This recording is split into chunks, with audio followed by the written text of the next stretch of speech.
ওগো কারণের কারণ,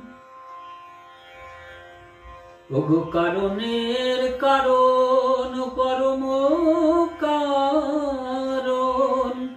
অকারণের কারণ কিছুই নাই।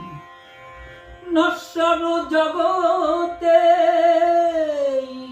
ঈশ্বর ভাবিতে ভাবিতে ভাবিতে ভাবিতে যে হয় কারণের কারণ।